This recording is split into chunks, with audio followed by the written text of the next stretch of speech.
जय श्री सीताराम। राधे राधे। जय श्रीमन नारायण। जय माता दी। कैसे हैं आप सब?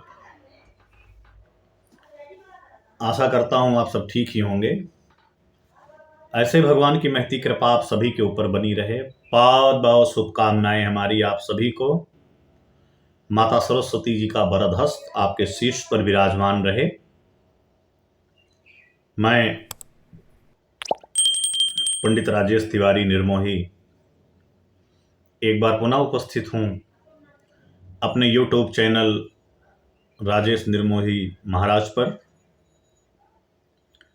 आज एक बड़ी सुंदर जानकारी आपको देने का प्रयास कर रहे हैं। परशुराम जी ने क्यों कर्ण को श्राप दिया?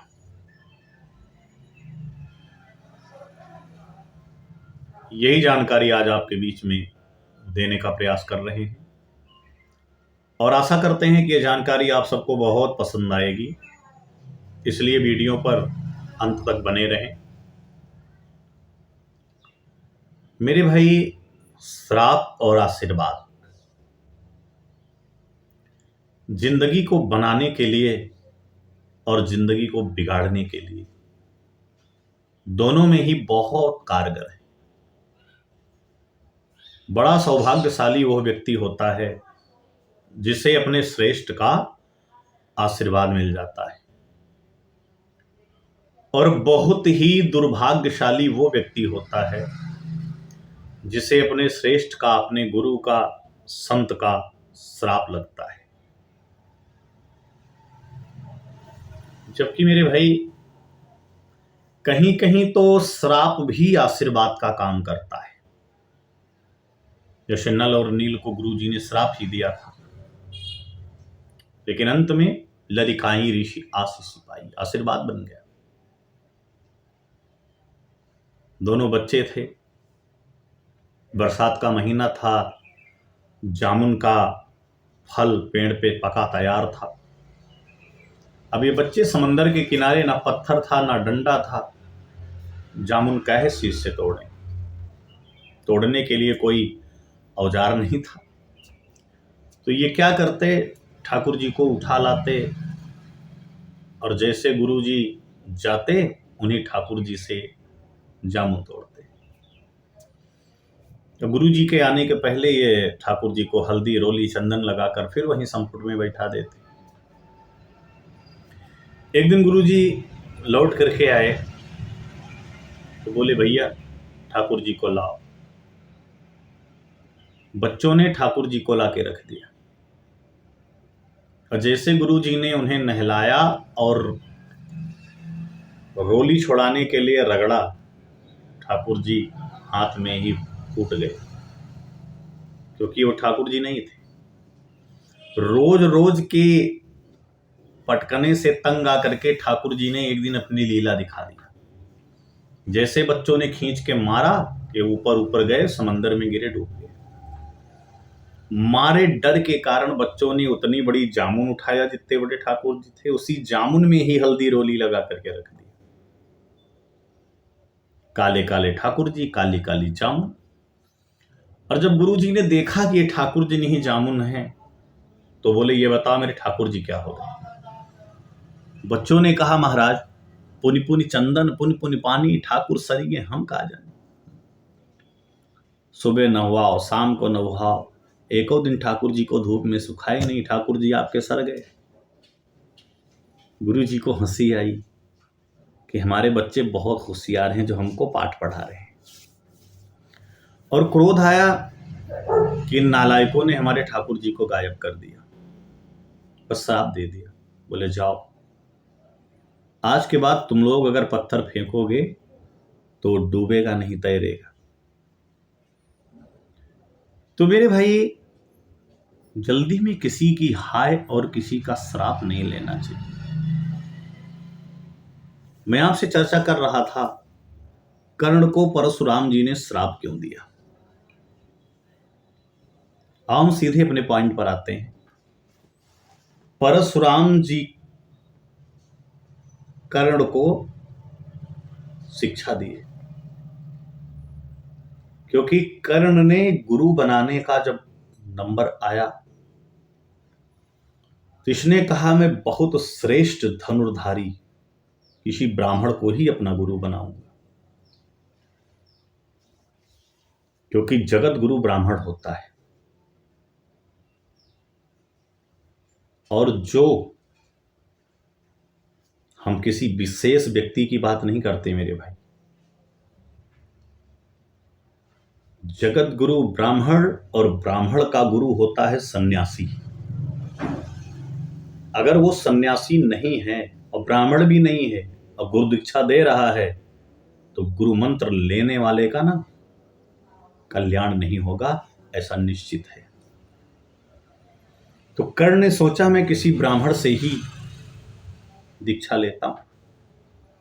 और उस समय सर्वश्रेष्ठ धनुर्धारियों में गिनती होती थी भगवान परशुराम जी की।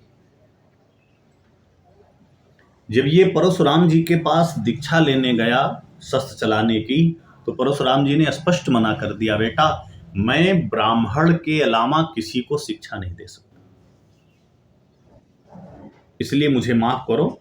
हम तुम्हारे साथ में हमारा स्नेह है, हमारी शुभकामना है, लेकिन मैं अपने नियम के विरुद्ध नहीं जा सकता। मैं ब्राह्मण के अलावा किसी को शिक्षा नहीं दे सकता। कर्ण ने कहा ठीक है गुरुजी, चले गए। और कुछ दिन बाद ये ब्राह्मण का वेश बना करके, ब्राह्मण के बच्चे का वेश बना करके परशुराम जी के पास आया। महाराज परशुराम जी से शिक्षा ग्रहण किया और एक कुछ ही दिनों में बहुत ही पारंगत धनुर्धारी हो गया। लेकिन मेरे भाई एक दिन गड़बड़ हो गया, क्योंकि समय बड़ा बलवान होता है। समय की मार से ना कोई बचा है, ना बचा था और ना ही बचेगा। पुरुष बली नहीं होत है, समय होत बलवान। भीलन लूटी गोपिका की वही अर्जुन वही बान। समय बड़ा बलवान होता है। किसी और ने कहा है कि वक्त ही ने राजा से पानी को भराए लीन्हो, और वक्त ही ने खूंटी से हार को लिलायो है। वक्त ही ने सीता को कष्ट दिया जंगल में, वक्त ही ने मीरा से विष प्याला पिलायो है। वक्त ही से राजा और रईस बने बड़े बड़े, वक्त ही ने पल में सबको मिट्टी में मिलायो है। शिव प्रसाद वक्त ही से एक दिन अनाथ हुए, दीनानाथ हाथ जेक राम गुण गायो है। वक्त एक दिन परशुराम जी सो रहे थे और कर्ण अपने जंघे पर इनके पैर को, सर को रख करके मालिश कर रहा था। सर दबाते दबाते परशुराम जी सो गए। इतने में एक गुबरौला इसने कर्ण के पैर में छेद करना शुरू किया। दर्द तो बहुत हुआ। कर्ण ने सोचा पैर हटा लूं, लेकिन गुरुजी की निद्रा ना खराब जाए, नहीं हटाया और गुबरौले ने इसकी जांघ में छेद कर दिया। और जब छेद करके ऊपर आया, परशुराम जी महाराज के मानो कान के बगल जब उसने काटना शुरू किया, तब इनकी निद्रा खुल गई। देखा तो काफी खून बह रहा था। परशुराम जी ने कहा तो कौन है? जल्दी बता, तू ब्राह्मण है? कर्ण कुछ नहीं बोला। परशुराम जी ने कहा, तू ब्राह्मण नहीं हो सकता। ब्राह्मण के बच्चे को इतनी दर्द बर्दाश्त करने की क्षमता नहीं है जितना दर्द तूने बर्दाश्त किया मेरे लिए, ये कोई क्षत्रिय ही कर सकता है। जल्दी बता, तू कौन है? कर्ण ने कहा, हाँ महाराज, मैं क्षत्रिय हूं, वही कर्ण हूं जिन्हें आपने एक दिन वापस किया था। तो मैंने आपसे धनुष विद्या सीखने के लिए ब्राह्मण पुत्र का वेश बनाया। परशुराम जी ने कहा, तूने छल से विद्या सीखा? बहुत गलत किया। जा, मैं तुझे श्राप देता हूं कि जिस वक्त इस विद्या की तुझे जरूरत होगी ना, उस वक्त तू इस विद्या को भूल जाएगा। और कुरुक्षेत्र में यही हुआ।